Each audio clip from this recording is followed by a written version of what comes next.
తెలుగు ఇండస్ట్రీలో సంచలనాలు సృష్టించిన ముద్దుగుమ్మ 8 ఏళ్ల కిందే ₹1 కోటి పారితోషికం అందుకుని రికార్డు సృష్టించింది ఇల్లీ బేబీ. స్టార్ హీరోలందరితోనూ నటించి చాలా వేగంగా టాప్ హీరోయిన్ చైర్ అందుకుంది గోవా బ్యూటీ. టాలీవుడ్ లో టాప్ పొజిషన్ లో ఉండగానే బాలీవుడ్ కి వెళ్లిపోయింది ఈ భామ. అక్కడి నుంచే అమ్మాయి గారికి చుక్కలు కనిపించడం మొదలయ్యాయి.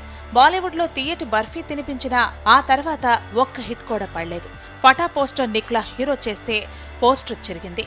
హ్యాపీ ఎండింగ్ అనుకుంటే సాడ్ ఎండింగ్ అయింది. మై తేరా హీరో ఓకే అనిపించినా అది ఇలియానా కెరీర్ కు ఏమాత్రం ఉపయోగపడలేదు. ప్రస్తుతం రుస్తుంలో మాత్రమే నటిస్తోంది ఈ భామ. అక్షయ్ ఇందులో హీరో. ఇది హిట్ అయితేనే ఇలియానా కెరీర్ నిలబడేది. బాలీవుడ్, కోలీవుడ్, టాలీవుడ్ ఏ వుడ్లో తీసుకున్నా ఇప్పుడు ఇలియానా కెరీర్ కు బ్యాడ్ టైం నడుస్తోంది. అయితే ఈ విషయం ఇల్లీ బేబీ ఒప్పుకోవట్లేదు. తనకు అవకాశాలు వస్తున్నా రొటీన్ క్యారెక్టర్లు కావటంతో కాదంటున్నానంటూ కటింగ్ ఇస్తోంది ఈ గోవా బ్యూటీ. మొత్తానికి ఇమేజ్ తగ్గిపోయిందని ఒప్పుకోలేక పాత్ర నచ్చట్లేదంటూ తనకు తానే సర్ది చెప్పుకుంటోంది ఇలియానా.